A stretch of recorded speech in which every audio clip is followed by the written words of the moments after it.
Hello, everyone. I'm Carly, and welcome to Read Receipts. And I'm sure you're thinking to yourself if you are watching the video, Carly, where is your hair?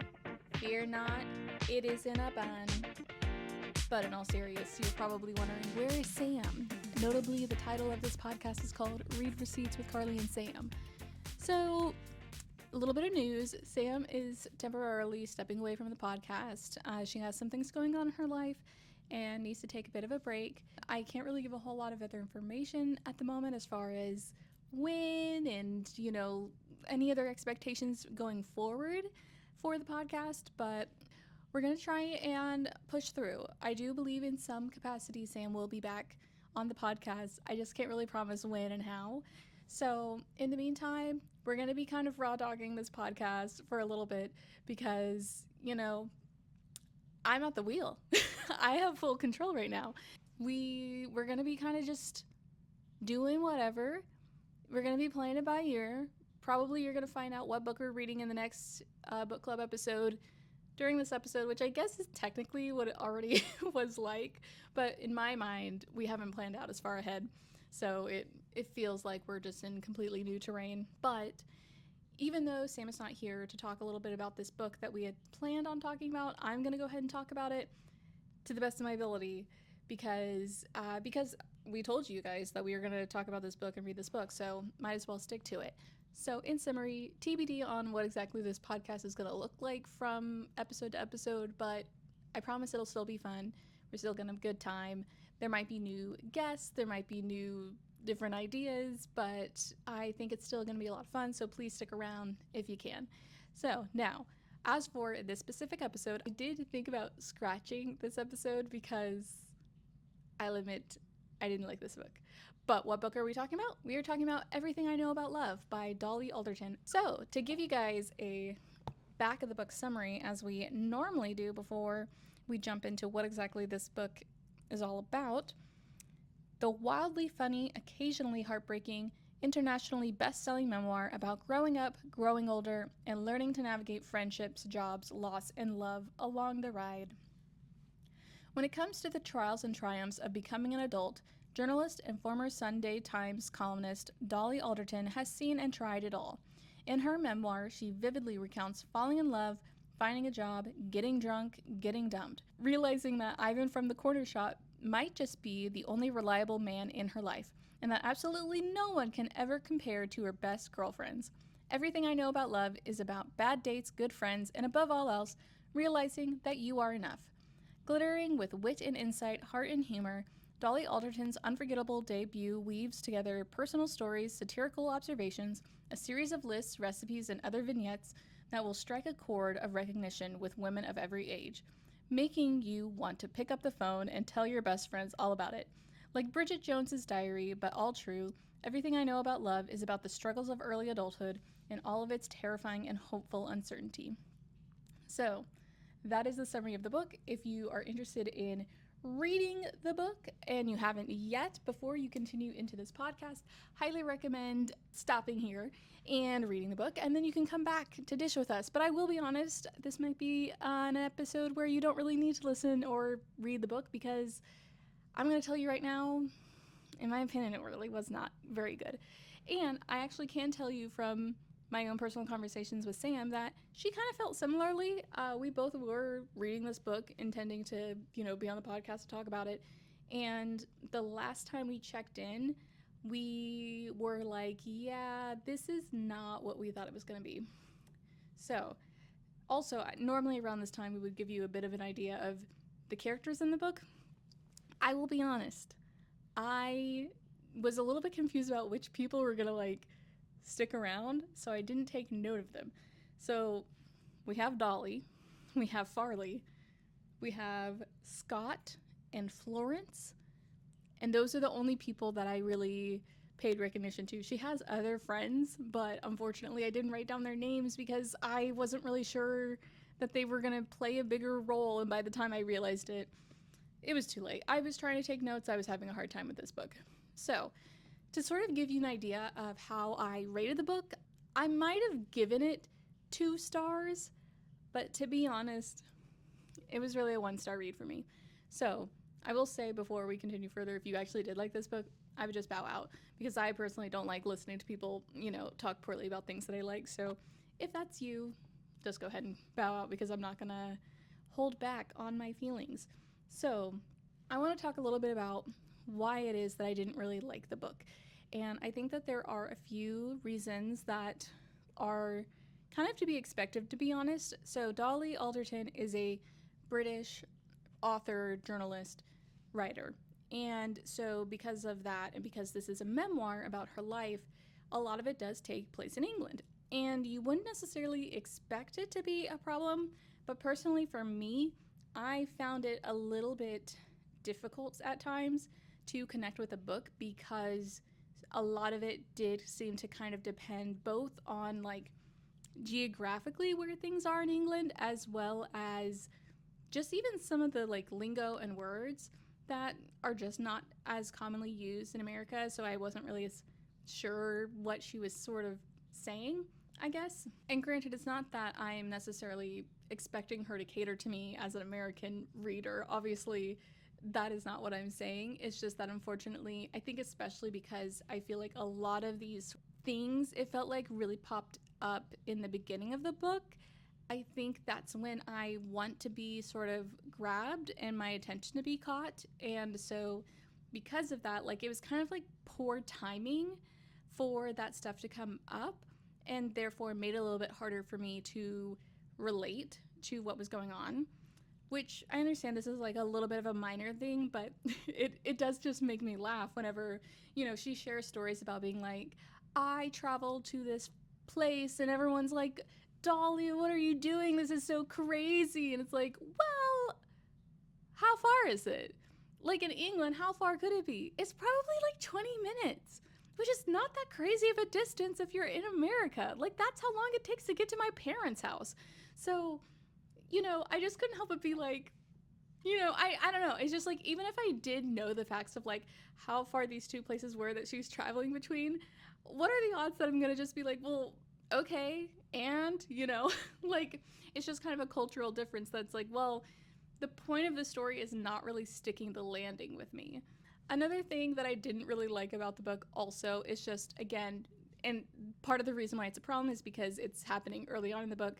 We see at the very beginning of the book Dolly as a younger person. We spend a little bit of time with her as a child, not really all that much. I feel like it is mostly like teenage to college-ish years are most of the early book, and I just didn't relate to that. It wasn't really my experience of what I was like when I was younger. I mean, Dolly even admits in the book that she definitely has/had a drinking problem. And I 100% sympathize that, like, that is a hard thing to admit. That is a hard thing to go through. And I do get that, but I can't help but feel as though, while on one hand, she would kind of be like, it really wasn't good that I was drinking so much. She also was like, oh, but I got some good stories out of it, which I have another commentary on in a second. But, I don't know. I don't necessarily love when people don't really take substance abuse very seriously. Like, it is a very serious issue. I felt like she was intending it to be a joke, and it just didn't land with me. Like, that's just something that doesn't sit right with me. And so I can't help but, when I hear those sort of stories and when I was reading it, I was just like, I don't know, I don't really like reading about this. That in general was kind of an issue for me. And even outside of just the drinking, I kind of thought she was just annoying as a younger person, which, I mean, to be honest, I guess everyone was kind of annoying when they were younger, so that's not really that much of a, like, I can't blame her, like, she was who she was, because of the simple nature that it's the beginning of the book, and you are wanting to like it in the beginning, so that way you feel encouraged to continue reading. It's just kind of all unfortunate stuff, I guess. Another reason why I didn't like the book was also because, and this is more of a blanket statement, I just thought it was boring and not very memorable. Like, I genuinely was trying to take notes as I was reading this book, and I would title every chapter in my little notes thing and make bullet points about some of my thoughts. And more than once, we got to a chapter, not even one of the recipe ones, and I would just be like, okay. Like, that was the only commentary I had, was just like, that was something. I sat there and words were said to me because I listened to it, and I couldn't really take much away from it. And I know this was something that Sam and I talked about too. I don't remember how far exactly she was in the book at the time, but I just remember at one point when we kind of were checking in with each other about how we were feeling, she was like, I mean, I've listened to like, X amount, like I'm this percent through, and I'm just kind of like, okay, like I couldn't really tell you what exactly has happened even. It's just not super memorable. And again, I think this is a little bit more so has to do with our particular taste because we are more plot type readers. We don't really read things too much for like just character. Like we certainly can appreciate character like stories, but I think we both really enjoy plots, which is why we like things like mysteries and fantasy. Like those are usually plot heavy, maybe some big character things, but plots really get us. So with a memoir, you really, I feel like, have to have a pretty eventful life for it to, I think, be up our alley. So I think that's why it didn't resonate with us. But I would be interested and curious if other people feel differently, especially, I imagine that this book, again, hits a little bit better with British audiences because I'm sure this is a little bit more in line with like British humor and the British culture. So, like, I'm sure, but I'm also kind of curious to hear if there are any other American people who read this and are like, I don't know, what do other people think? Another thing to kind of like tack onto thinking the book overall was kind of boring. One of the things that I just noticed that I was like, I can't help but be confused is that, especially in the beginning, when she would talk about her drinking and sort of the stuff that she got into, she was like, yeah, it probably wasn't good, but at least I got some good stories out of it. And here we are in a book, and I'm waiting. I'm waiting for these stories that supposedly made the drinking problem worth it, and I'm not seeing it. I think, from my understanding, the stories were I traveled from point A to point B, and then I went to some place that had a guy who happened to once meet my mom. And that is kind of a crazy story, but there's kind of just not much to it. It didn't really feel like a lot of the things that she wrote warranted writing a book about, I guess, is what it felt like to me. So those were a lot of the reasons why I didn't like it. And I will admit that a lot of those things, it felt like hit you right in the face at the very beginning. So because of that also, like very quickly, I was feeling, okay, I don't think I really like this book and it's early. So it kind of is like, this is already my opinion and we're only this far in. So it's going to be a little hard to push me off of this feeling. I will admit there were some things that I did like about the book. And I think that easily the thing that is the most clear is the love that Dolly and her best friend Farley share. And, again, this is a little bit of a situation of I didn't necessarily feel it so hard for a while. And I think that was a little bit the case, is that there's a lot of groundwork kind of being set. And it's not really until you get to the chapters where Scott gets introduced and there's the power struggle there with Dolly being very possessive of Farley, which again is kind of annoying, not necessarily unrelatable, I guess, but was still, I did think it was a little bit dramatic how she kind of handled that. But I think that especially when you get to the part where she finally connects with Scott, and then right around that same time is when her sister Florence gets diagnosed with cancer. That's really when I think that you start to see the actions as far as what Dolly would do to help her friend, because I think there would be signs of those actions earlier on, but they're simply not as high stakes, so it doesn't feel as important. But I did really appreciate and love the way that Dolly showed up for Farley so much, not only when her sister was diagnosed with cancer, then later passed away, but then on top of that, the fact that Farley and Scott get engaged, and then inevitably their engagement ends. And this is the part that I really admired about Dolly, is the way that she was really one step ahead of trying to get her best friend through this heartbreak, because it was evident how big of a deal it was. And I think it hurts even more knowing that you were so close to this sort of finish line of getting married. So she was really on top of like any sort of day that would have been significant. She was going to distract her. She was going to keep her mind off of it. I love that she even thought of, I sent her a postcard every day so that way she would have something to think about when she got home and would be a little bit distracted from the fact that she was home alone.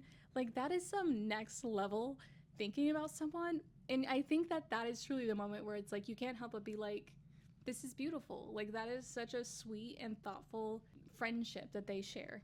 And honestly, I found it really inspiring because I feel like those are things that I kind of want to do with my female friendships. I do think that now that I am 30, you do see that kind of not be as big of a deal. I definitely have experienced moments where I feel more of that love in my female friendships, and not to say the word female, I'm so sorry, but to experience that love, because I think that friendships with women is just so next level. Like, it is the most sort of soul to soul, I feel like, relationships. So I 100% get it, the way that it's like, I want to show up for you and I love you so much. And it makes me sad that at one point for me personally in my life, I felt too scared to, or I would try to sort of do that, and then I didn't feel like it was being reciprocated. So it kind of fell flat. Whereas I will admit, nowadays, it's not that it necessarily falls flat. I just have really unserious friends. But I do think overall, when it comes to sort of these things where something bad happens, you do see the actions. You do see us showing up for each other.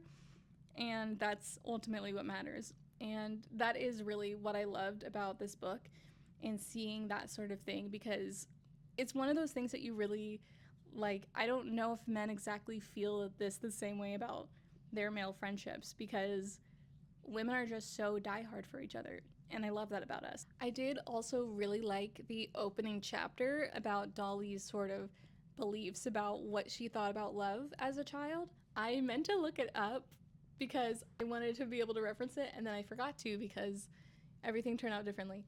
But I just remember some of the things about, like, you know, you'll fall in love and then everything will be perfect, and that is like your ultimate goal, is to fall in love and blah blah blah. And I just thought it was so funny that the way that she described it, like, obviously it sounds all so ridiculous, but there is still a part of me when I like look kind of through all of these thoughts and feelings that I have about things, it's like, oh yes, at the core, that is how this started. Like, maybe it has developed, maybe I've completely moved on from this sort of thought or feeling, but that is like how it started when I was a younger girl, which is crazy. I thought she did do a really good job of expressing that. One other thing that I thought was interesting about the book is that Dolly says that, you know, a major realization for her in the book is that she realizes that she doesn't need male validation. And I do think that that is a bit of a journey that a lot of women, I won't say all because there are still some that do not know that. It is a journey that I think a lot of women go through, is realizing that we don't have to please men so often. But one thing that I thought was kind of weird or funny about her expressing that is that I didn't really feel like a lot of the stories that she told involving men, she was necessarily showing signs of doing things for male validation. Like, I know that there was one point where she really specifically pointed out that she, like, got a haircut because her boyfriend at the time, I think, encouraged her to. But there was still, like, a little bit of a root of she was doing it for herself, I feel like. Like, she was wanting to sort of do something different, change something up for herself. And while maybe, yes, he encouraged her or maybe came up with that idea, I can't remember the specifics, I still was just, you know, I wanted her to give herself a little bit more credit, I felt like. And I don't know, I just thought it was kind of funny because, again, I wasn't really sure if it was just that I, like, missed it or if it truly wasn't really reading through in the book. But I just never really saw in her stories that she was ever doing anything for male attention. If anything, it felt a little bit like she was doing it for very selfishly herself. Like, I was gonna say maybe her friends, but honestly, I don't think it was that, because I don't think she would have been traveling across the country of England making her friends, like, worried about her and then paying stupid amounts of money to get her back home. Like, I think if she did care about her friends, then she wouldn't be doing any of that. So I really feel like it was just her, you know, with her own little substance abuse problem and just in generally self-indulging herself, that was really motivating a lot of her actions. So I was really surprised when she suddenly comes to this realization, because I just personally did not see where that was coming from. I don't know. I would love it if anyone has more specific insights or like more specific examples of her really like seeking male validation. But even the ones like I can kind of see somewhere like she was again traveling from somewhere to another place, a distance that seemingly is weird to do from her perspective. And, you know, I think at the end it was to see a guy, but I just didn't see it as she was doing it for that guy. Like, she was the one who was oftentimes reaching out to people, being like, hey, I don't want my night to end. Is anything going on? So, in my opinion, even though, yes, there might have been a guy at the end of it, it really felt like it was just for her. Right? Did anyone else? Is this how we all felt, or just me? I did think it was interesting. Around the same time, she makes a point of talking about how intimacy and excitement are very different things. And honestly, I feel like, I mean, I think that that is not necessarily like an unheard of thought, but I felt like the context that she put it in was very new to me. And it was kind of eye opening that, yeah, just because you feel this excitement and spark with someone does not necessarily mean that like this is sort of leading to love, and this is not the same sort of feeling that you should be translating to feelings of love and admiration. I did think that commentary was interesting. And I had in my preliminary outline with Sam, like talking about what's something that you've done for male validation. And I definitely know that I've done a lot of things for male validation. I was so thirsty. I mean, to be fair, I was thirsty for any attention I could get. I just wanted anyone to like me. But I definitely was thirsty for male validation. And I feel like, especially when I was younger, I would completely change my value system if it meant that a guy might like me. Like, I remember being in high school and, you know, you'd have crushes on like people that are across the room that's like you've never talked to, but you're just kind of like fantasizing basically about the idea of them. And you know little things about them. Like, I just remember there's a guy that I was like kind of crushing on, and I knew factually that he was a Republican or like had Republican-ish views, and I still was just like, I don't know, maybe it could be fun, the fact that we don't feel the same way about some things, and maybe I'll give in to it or whatever. And it's just so crazy to think about. It's a little bit disappointing to look back at, but it was just something that had to happen. Because I do remember that in college at some point I dated someone who was initially seemed like someone who matched up in terms of values to me. And then the more that we talked, it was like, oh, I found out that he's got this belief and he has this belief. He's very Christian, apparently, and I didn't know this about him. And there was a little bit of me at the beginning that was like, well, do I say that this is how I feel about these things? And then I did inevitably kind of push back. And then furthermore, I inevitably broke up with him because I realized that that wasn't a role that I wanted to play anymore. I didn't want to just, because someone's presenting to me, oh, this is how I feel, and then I feel as though if I want to continue this, I have to change how I feel. It's like, well, you don't have to sacrifice how you feel, and you don't have to sacrifice your own values to be with someone. Yeah, that was like the turning point. I felt like for me was like really being confronted with, is this what I'm gonna do now? Like, I haven't been to church. I mean, already at that point I hadn't been to church in years and years, but like, do I say that I'm willing to go to church now just because this guy is apparently cares about it? And yeah, those were all the thoughts I kind of had on this book. I really feel bad. I genuinely was trying to take more notes. I started an outline basically with those thoughts of mine that I had, and then was kind of hoping that Sam would help me out with any other thoughts that she might have had. I know that generally, for the most part, she felt very similarly to me. Again, that she just didn't really like this book. Sorry, Dolly. And I think that it's not just that it's nonfiction. I've definitely read nonfiction books that I have liked. Granted, not very many, but still, like, it's definitely possible that I think that you can craft a really good narrative, storyline, whatever you want to call it, out of nonfiction. but unfortunately it just so happened that in this case it didn't hit. Since I kind of finished early on those thoughts, I figured I'd go ahead and share some of the things that I'm doing book-wise in my life. So I actually happened to just finish Heir of Fire. So I am now officially halfway through the Throne of Glass series, which is kind of hilarious because I started this series well over a year ago, but kind of because of the podcast, I got very derailed from my progress there. But I am really excited. I feel like this book has been one of the most exciting ones so far of the series. I really, to be honest, I love the first Throne of Glass book.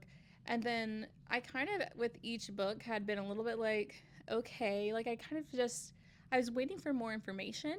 And sure, we would get like some, but there were still like big holes, I felt like, in where things were going. So I really feel like now, with where we left off in the fourth book, it's like I feel like I finally have like a big piece of the puzzle, knowing Selena's past, that makes me really excited for where this is going. And also I feel like we got a little bit better of an insight of just how horrible the King of Otterlin is, which is both very interesting, but also if you are living in 2026, it is a little bit difficult to read at times because it mimics what's happening in real life a little scarily. I will admit, it's a bit of a hard read to read fantasy right now because it's fun in theory to read about like these bad guys overpowering basically fascist leaders. But then when it's actually happening in real life, it's like, oh, I don't know if this is fun anymore because that was meant to be fiction. And now it's just possible. So that's unfortunate. I'm also reading, sort of, I'm also listening to on audiobook Pride and Prejudice because I've actually never watched the movie. I've certainly never watched or read the book. The closest Pride and Prejudice related thing I've ever experienced was the Lizzie Bennet Diaries, if you were a person on YouTube in like 2013 or something. And I did go back to just kind of see, because I was like, did I finish that? Like, shouldn't I have an idea of what happened? And I did, but I have no memory of where the story is exactly going. But I will say that it is happening, and I'm listening, and I'm there, and I'm understanding some of the time. I already have really bad auditory processing, so add old-timey English, and I think I'm getting about a quarter of the story, to be honest. I just don't know what's going on. But when Mr. Darcy claimed that he loved Elizabeth, I was doing the dishes and I just straight up I just stood there stunned. I was not expecting that because it was like halfway through the book, and from my perspective not a whole lot had happened between them. I think I'm sure that people who like understand this book well are like, there's been so much, but from my perspective it's like, I mean, they walked in a park like 3 times. Was I supposed to pick up on something? So it's been interesting. I'm definitely interested in watching the movie and hoping that that makes me feel more feelings, because I don't know, it's not really hitting for me. Like, there are definitely times that I do comprehend what's happening and like it's kind of fun, but I'm definitely just kind of there right now. It's playing and I'm there and it's happening, and then I get to mark it off at the end that I read it technically. I certainly don't feel comfortable giving it a rating, I don't think, by the end of this, because it simply would not be fair. I did not know what was happening for most of the book. And the last thing that I am reading happens to be what we are going to be reading for the next book club episode, and that is Tress of the Emerald Sea by Brandon Sanderson. And I'm a little less than halfway through it right now, and I have to say, it is not at all what I expected from this book. I was terrified at the idea of reading true high fantasy, and I don't know if I would call this high fantasy. I don't think. I just kind of assumed because Brandon Sanderson wrote it that it would be, but it is very unique. It's very fun. I'm loving it so far, but it's just so different from what I thought I was getting. If you are someone who is like me and is very intimidated to read a Brandon Sanderson book, this one's for you, because it is a delight. It is pretty easy to understand. He still does use kind of weird words that I have to hold and look up in the dictionary, but otherwise, really good, really fun. The next book club episode, whenever that is, because I don't know, we're raw dogging. I'm gonna roughly try to stick to the same schedule. I just don't know. I just don't know specifics. So whatever is roughly 4 weeks from now, that is when we will read this book or talk about this book. So stay tuned for that. I also think for the next off the shelf episode, what we're gonna do is we're gonna build my TBR for the year. Both, I mean, not like entirely, but I want to have some goal books that I want to read. So we're going to kind of walk through those. I want to talk about and promise some of my physical TBR books because I have a lot of books on my bookshelf that I've never read. And there are just also some other books that like I've been meaning to get to for a long time. Maybe think through some of the books that we would want to read on the podcast together. If you stuck around this long, thank you so much for listening. I really appreciate it. I know that this is very different to not have Sam here. I also miss her. If you miss her, I guess I'm just assuming your feelings. I miss her. So I appreciate it if you did listen to just me talk because I understand that that is not exactly what people signed up for. And I also really appreciate if you are listening despite all of the doom and gloom that's out there right now. I definitely know that I have been feeling it. I even thought to myself, especially in the now times, do I bother? But I do like the idea of trying to encourage people to continue reading because reading is radical, reading is a form of resistance. And so if there is any chance that this podcast could help encourage someone to continue reading, even if technically we might just be reading really silly stuff, to be honest, then let's do that because we got to do every little thing that counts, right? Thank you all for listening. Oh, wait, should I attempt the outro that Sam normally reads? Hold on. Alrighty, everyone.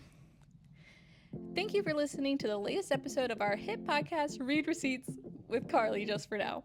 All of the content that you hear in this podcast is curated, recorded, and edited by us truly, with special thanks to the authors of the books that we cover and Pixabay for the music that we play.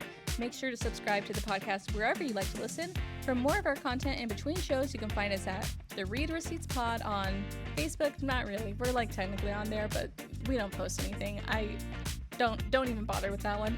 Instagram, yes. And TikTok, yes. We read all of your comments and love all of your likes, so please, please, please follow along. Until our next read, bye!